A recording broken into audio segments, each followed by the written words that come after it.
नमस्ते एवरीबॉडी। आज 12 अप्रैल राजस्थान माध्यमिक शिक्षा बोर्ड BSER माध्यमिक शिक्षा बोर्ड राजस्थान अजमेर ने जो राजस्थान अध्यापक पात्रता परीक्षा होने जा रही है रेट लेवल 3 की, ऐसे बोलो रेट जो लेवल फर्स्ट है रेट सेकंड है, यानी 3rd ग्रेड का जो सिलेबस जारी कर रखा है उसमें जो पहली जो पात्रता परीक्षा होगी रेट लेवल फर्स्ट और रेट लेवल 2 को शामिल करके वो 23-24 जुलाई को होने जा रही है। इसमें क्या एक्चुअली इसमें देखो नालायक डेट भी नहीं लगे यहाँ पर। देखो राजस्थान सरकार के आदेश क्रमांक 7-13 माध्यमिक शिक्षा बोर्ड के पात्रता परीक्षा आयोजन। यह परीक्षा क्या होगी? यह परीक्षा सिर्फ पात्रता होगी। किस प्रकार की होगी परीक्षा? ओनली फॉर ये एग्जाम पात्रता रखेगी। किस प्रकार की? इसी एग्जाम में ओनली फॉर पात्रता रखेगी। ये एग्जाम ओनली फॉर पात्र एग्जाम है। वेबसाइट पर ऑनलाइन आवेदन करने की तिथि 18 से फॉर्म चल रही होगी। मतलब आपको जो फॉर्म भरना है वो 18 अप्रैल से शुरू हो जाएंगे और 18 मई तक भरे जाएंगे रात्रि 12 बजे तक। ठीक है। चालान मुद्रित चालान या आपकी चालान वगैरह इनकी आपको टेंशन नहीं लेनी है। ये इमतवा जानिए उसका काम जानिए। ठीक है। इसके बाद परीक्षा जो तिथि है परीक्षा कब होगी ये बात अपने लिए जरूरी है। परीक्षा जो कब होगी परीक्षा की बात करते हैं। परीक्षा है परीक्षा देखो परीक्षा तिथि सबसे पहले देखो इसमें देखो 18 तक फॉर्म भरा लिए इन्होंने। फिर इसके बाद में वेबसाइट में प्रवेश पत्र डालने करने हेतु डाउनलोड करने के ऊपर जो तारीख है वो 14 जुलाई दे रखी है। 4 बजे से आपके जो प्रवेश पत्र वो डाल दिए जाएंगे। परीक्षा तिथि बात करते हैं तो 23 जुलाई कौन सी है? 23 जुलाई शनिवार एवं दिन और 24 जुलाई कौन सी है? 24 जुलाई रविवार। आवेदकों की संख्या एवं विश्वसनीय से परीक्षा केंद्र की उपलब्धता के दृष्टिकोण परीक्षा का आयोजन 24/7/2022 से आगे की तिथियों में कराया जा सकता है। इसका मतलब क्या है कि अगर एग्जाम 24, 23 और 24 डेट 24 तारीख इनको नहीं हो पाई तो इनकी एग्जाम की जो विश्वसनीयता को देखते हुए ये परीक्षा आगे भी खिसकाई जा सकती है। इसका मतलब एग्जाम क्या है? टेंटेटिव है भाई। ठीक है। परीक्षा प्रारंभ होने का समय जो प्रथम पारी द्वितीय पारी 2 पारी के अंदर एग्जाम होने जा रहा है। प्रथम पारी जो होगी कितने बजे से? 10 बजे से शुरू होगी 12:30 तक होगी। द्वितीय पारी जो दोपहर के बाद होगी 3 से लेकर 5:30 तक। ठीक है। 2 पारियों के अंदर एग्जाम होगा। इसके बाद में क्या है आपको रिपोर्टिंग के लिए ये आगे की बातें रिपोर्टिंग वगैरह अभी नहीं है। अभी अपन को क्या करनी है? अभी हमारा टारगेट ये है कि तैयारी करनी है ओनली फॉर क्या करनी है? इसकी तैयारी करनी है। आगे जो देखो इसमें क्या एक्चुअली इसमें आगे बात करते हैं। देखो अब देखो इसमें क्या है विज्ञप्ति को जारी। ये क्या की है? विज्ञप्ति जारी करी है। लेवल 1 व लेवल 2 की दिनांक क्या कर रखा है? लेवल 1 व लेवल 2 की दिनांक की बात कर रखी है इन्होंने। लेवल 1 व लेवल 2 की दिनांक सामान्य सूचना यह है कि कार्यालय राजस्थान माध्यमिक शिक्षा बोर्ड परीक्षा 2021 जो 22 है माध्यमिक शिक्षा बोर्ड अजमेर द्वारा करवाई जाएगी। ठीक है।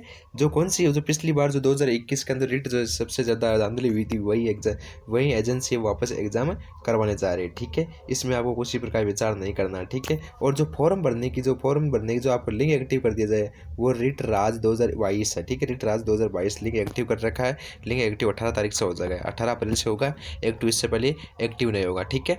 अब की बार एक बात बड़ी अच्छी लिखी है उन्होंने कि आप जो फोटो है डी ग्रुप वाली जो बात है वो इसमें अप्लाई कर देगी। कि डी ग्रुप में कौन सी बात है कि डी ग्रुप में ये था कि आप फोटो है वो लिपस्टिक फोटो वगैरह है वो आप किस प्रकार से खिंचाए, मतलब पैर लवली लगा के अच्छी तरह से फोटो खिंचवाए, साफ सुथरा दिखना चाहिए, काले गुलेटे नहीं होने चाहिए। ये रास्ता ने कर दिया। इसने क्या कर रखा है? इसने क्या कि आपकी फ़ोटो होने चाहिए। आप जो फोटो अप्लाई करोगे उसमें यदि आपको अभी मान लो डाडी के अंदर आप फोटो खिंचा रहे हैं तो एग्जाम जाते समय भी आपको वही स्थिति बनाकर जानी होगी। या अभी आप चश्मा लगाकर जो फोटो खिंचवा रही हो तो आपको एग्जाम टाइम भी चश्मा लगा के ही जाना होगा। अभी आप मान लो एग्जाम में चश्मा लगाते हो और अभी फोटो खिंचवाई उसमें चश्मा नहीं लगाए तो ऐसी सिचुएशन के अंदर द्वंद्व पैदा हो जाएगा। ठीक है। इससे बचने का एक इलाज है कि आपको जो है वो पहले कर लेना है इलाज। ठीक है।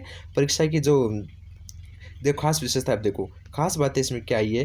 खास बातों के अंदर कुछ नहीं है। देखो खास क्या है यानी स्तर प्रथम जन लेवल 1 की बात हो रही है जिसमें 550 रुपये का चालान लगेगा और बढ़ने वाला हिम्मत ले लेगा, उसकी कोई दिक्कत नहीं आपको। ठीक है।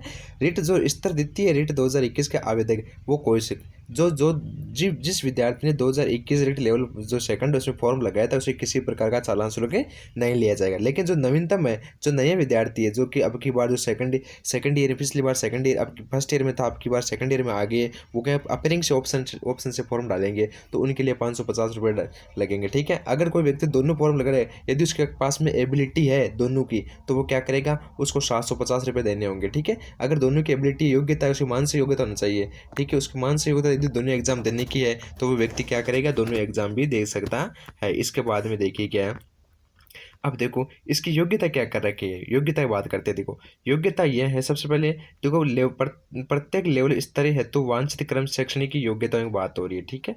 इसमें क्या है, ये तो मानदंड है, इसको अपन ध्यान नहीं देखना है। आपको क्या करना, ओनली जो आप जो अपने रोल नंबर सॉरी जो अपनी नाम वगैरह है, डेट वगैरह डालते हो, तो उसके अंदर क्या करना, डेट ऑफ बर्थ है, उसके लिए आप 10th की मार्कशीट साथ में ले जाना है। 10th की मार्कशीट में जो भी आपका नाम है वहीं अप्लाई करना है, साथ में उसी जो जो उस मार्कशीट में जो नाम है वहीं लिखना है, वहीं डेट ऑफ बर्थ डालनी है, और वहीं से भी उसको आप क्या करना, आपको वो स्कैन करनी पड़ेगी, ठीक है। 10वीं की जो मार्कशीट है वो आपको स्कैन करनी होगी, ठीक है। इसके बाद में आपको कोई ज़्यादा ध्यान नहीं रखना, इसमें देखो कोई खास नहीं है। आगे चलिए देखो, इसके बाद में आता है, देखो कुछ मोटे अक्षरों में लिखा है, इसमें क्या लिखा है, अभ्यर्थी द्वारा 5 नंबर पॉइंट देखिए, 5 नंबर कुछ विशेष होगा तभी तो इतना बड़ा।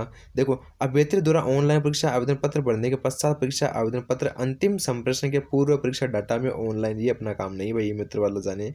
अभ्यर्थी सुनिश्चित कर लेवे कि प्रविष्टियाँ सही है, नाम पता, ये अपना काम है, नाम पता देखना आपको, ठीक है। इसी बात में त्रुटि वगैरह जो संशोधन है उसका टाइम नहीं दिया जाएगा, या मिल भी सकता है नहीं भी मिल सकता है, ये कोई कन्फर्म नहीं कर सकता, ठीक है। आपको बस त्रुटियाँ नहीं करनी है, फॉर्म 10वीं की जो मार्कशीट है उसको बेस मानना है, और इसी को उसको ही आपको क्या करना है, अपलोड करनी है, उसी मार्कशीट को आपने अपलोड करनी है, ठीक है। इसके बाद में जो योग्यता है वो RT 2009 है, उसकी धारा 23(1) के तहत जो योग्यता रखी है, तो वो योग्यता कौन कौन सी योग्यता की बात कर लेते हैं। तो योग्यता की बात करते हैं। योग्यता देखो सबसे पहले अपन बात करते हैं लेवल फर्स्ट की बात करते हैं। इसमें क्या है, न्यूनतम 50% कितने, न्यूनतम 50% अंकों के साथ माध्यमिक मतलब ट्वेल्थ सॉरी जो उच्चतर माध्यमिक मतलब 12th पास है वो 50% से एग्रीगेट होनी चाहिए। साथ में क्या है, द्विवर्षीय डिप्लोमा, चाहे वो BSTC का हो चाहे DLED जो कोई भी हो, उसमें आपको 2 वर्ष का डिप्लोमा होना चाहिए, जो किसके जो शिक्षा के अंतर्गत आना चाहिए, ठीक है। और साथ में क्या है, उत्तीर्ण या अधिम उत्तीर्ण हो, या फिर क्या, जो जो कोर्स के अंतिम वर्ष में, मतलब जो कोर्स कर रहा है 2 साल का, मतलब BSTC कर रहा है, वो 2 साल का जो व्यक्ति BSTC कर रहा है, B.Ed कर रहा है, जो DLED कर रहा है, उसमें यदि वो दूसरे वर्ष के अंदर मतलब सेकंड ईयर के अंदर अभी एग्जाम उसका सेशन चल रहा है, तो वो फर्स्ट ईयर की मार्कशीट अपलोड करके अपीयरिंग के आधार पर फॉर्म लगा सकता है। लेकिन ध्यान रखना, अब की बार जो इसमें क्या है कि जो लेवल फर्स्ट जो सॉरी B.Ed फर्स्ट ईयर वाले है और B.Ed जो BSTC फर्स्ट ईयर वाले, इनको एग्जाम में शामिल नहीं किया जाएगा। हाँ, ये भी फॉर्म लगा सकते, इनका वापस चालान नहीं दिया जाएगा। ये फॉर्म इसलिए लगा सकते हैं चाहे आपकी योग्यता देख सकते हो,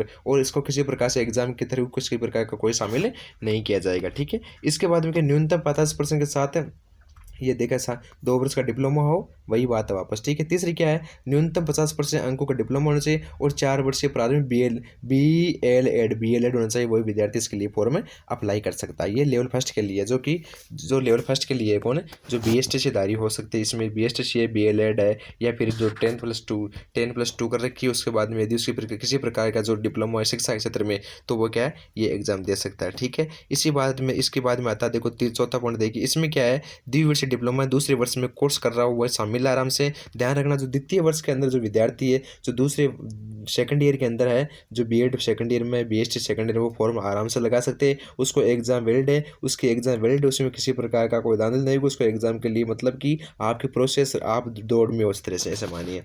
इसके बाद में अपन बात करते हैं, देखो ये इंपॉर्टेंट फैक्ट है, नोट में जोड़ा है क्या, ये एक इंपॉर्टेंट फैक्ट क्या है, राष्ट्रीय अध्यापक परीक्षण पत्रांक संख्या इतनी है, दिनांक 6/1/2021 के अनुसार राष्ट्रीय मुक्त विद्यालय शिक्षा संस्थान NIOS उत्तर प्रदेश द्वारा सेवारत अप्रशिक्षित अध्यापकों को पद DLED ODL, ठीक है, पाठ्यक्रम को सामान्य DLED के सामने कंसिडर करने के कारण उक्त योग्यताधारी जो विद्यार्थी है वो क्या उसी BSTC में क्या हो सकते हैं, शामिल हो सकते हैं, ये बात बताइए, ठीक है। अब ये तो होगी लेवल फर्स्ट की बात। अब अपन देखो लेवल फर्स्ट वाली BSTC वाली तो हो गई कंप्लीट। अब अपन बात करते हैं लेवल सेकंड की, किसकी, लेवल जो सेकंड है इसमें 6 से 8 की है। तो इसमें तो देखो आपको ग्रेजुएशन होना चाहिए, 2 वर्ष का डिप्लोमा, चाहे वो जो आपको दे रखा हो, बस वही बात है वापस, ठीक है। और उसमें क्या था, उसमें देखो इसमें वो भी फॉर्म लगा सकते हैं जो BSTC कर रहे हैं बंदे, मान लो उसके पास में ग्रेजुएशन की डिग्री 3 साल की ग्रेजुएशन प्लस BSTC है, या या शिक्षा के क्षेत्र में अन्य किसी प्रकार का 2 वर्ष का डिप्लोमा है, तो वो भी सेकंड लेवल का जो लेवल सेकंड है इसका भी फॉर्म में अप्लाई कर सकते हैं। इसकी योग्यता ये 4 वर्ष का BSTC B.Ed वाला मैटर है, या BSTC B.Ed हो से, या BA B.Ed हो, या BSc B.Ed हो, जो भी हो, या दूसरे वर्ष के अंदर जो कार्य है, तो वही सेम कंडीशन है, ठीक है, वो फॉर्म इसमें अप्लाई कर सकते हैं। होता है। इसी के बाद में बात करते हैं, अब देखा अध्यापक शिक्षा डिग्री, इसको छोड़िए, आपको इसमें स्पेशल ध्यान नहीं देना ज़्यादातर। इसमें देखिए एनसीटी अधिसूचना छोड़िए। इसके बाद में अब देखो पेपर की बात कर लेते हैं, ठीक है। पैटर्न जो सिलेबस की बात कर रहा है, इसमें देखो structure and content of the REET 2022, ठीक है।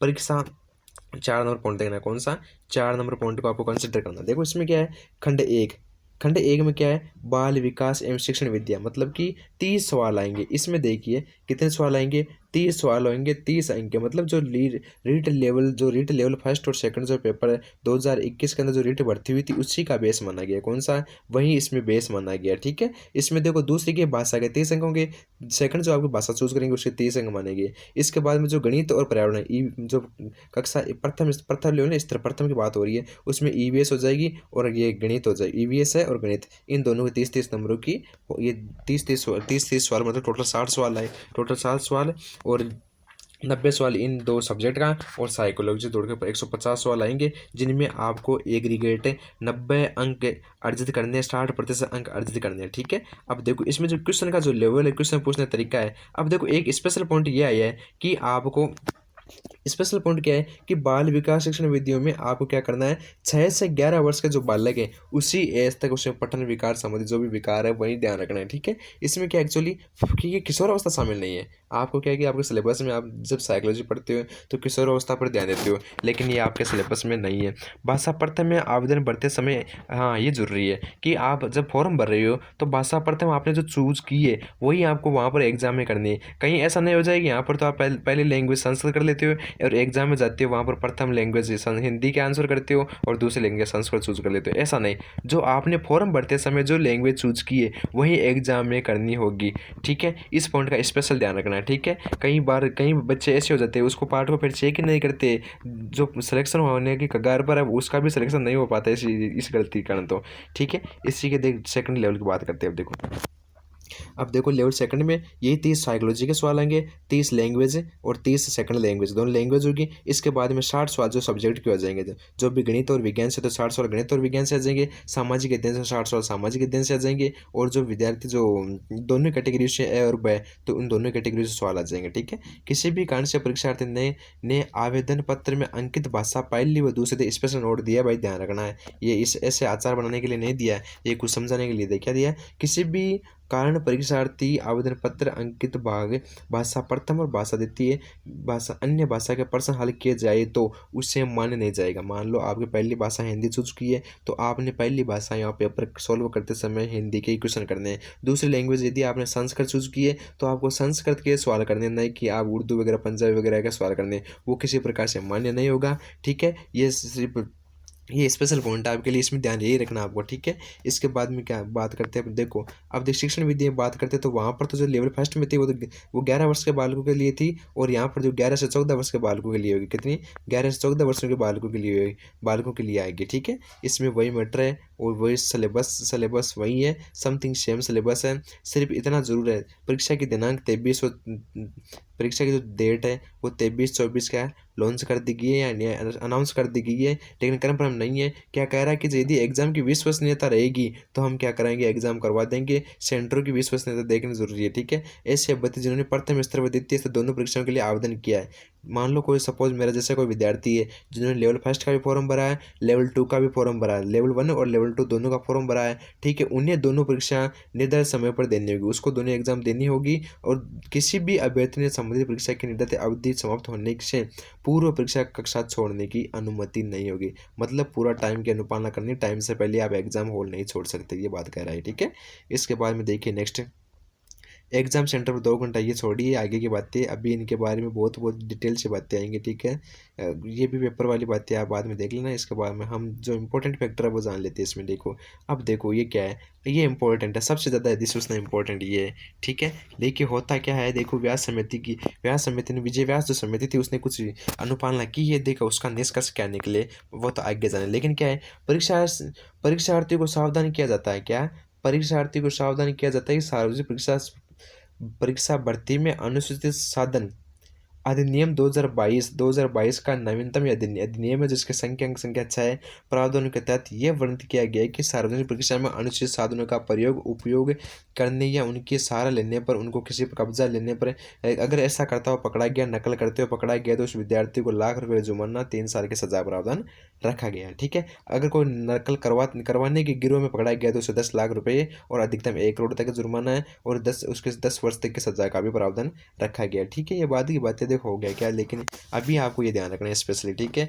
नक्कर गिरोह के लिए स्पेशल पॉइंट लिख रखा है। ठीक है। सभी को ध्यान में रखते हैं, इस सिलेबस में सभी को मद्देनजर रखा है, नक्कर गिरोह को रखा है। अब देखो ये इंपॉर्टेंट चीज़ हमारे लिए, जो रिटन लेवल जो एग्जाम आप पास करना है, जो पहली एग्जाम आप सब जानते हो पात्रता एग्जाम है, इसमें सिर्फ और सिर्फ आपको सिर्फ पात्र होना है, आपको ज़्यादा नंबर लाने की जरूरत नहीं है। मान लो आप 120 110 का टारगेट लेकर चलोगे तो आराम से कवर हो जाएगा। ठीक है।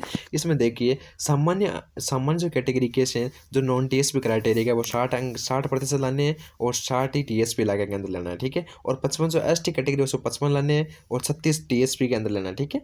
अनुसूचित जाति से एससी वगैरह है, ओबीसी वगैरह है, एमबीसी है, आदि ईडब्ल्यूएस, इनको 55 अंक लाने हैं। ठीक है। इसके बाद में समझते हो दिव्यांग को 50 से 40 पर, दिव्यांग निसंग अजय शहर जो जनजाति वो 36 नंबरों के लिए 36 नंबर उसको पासिंग मार्क्स के लिए लाने होंगे। ठीक है। आवश्यक सूचना ईमेल आईडी, ये फॉर्म भरने के लिए आपको कोई दिक्कत नहीं, ईमेल आईडी सभी ने बना रखी होगी, ऐसा कोई नहीं कि पहली बार एग्जाम दे रहा है। ठीक है। इसी के बाद में बात करते हैं ये शपथ पत्र अपना काम का नहीं है एग्जाम के बाद की। ठीक है। अब देखिए नेक्स्ट, इसमें कोई इंपॉर्टेंट फैक्टर नहीं है इसमें भी। ठीक है फिर।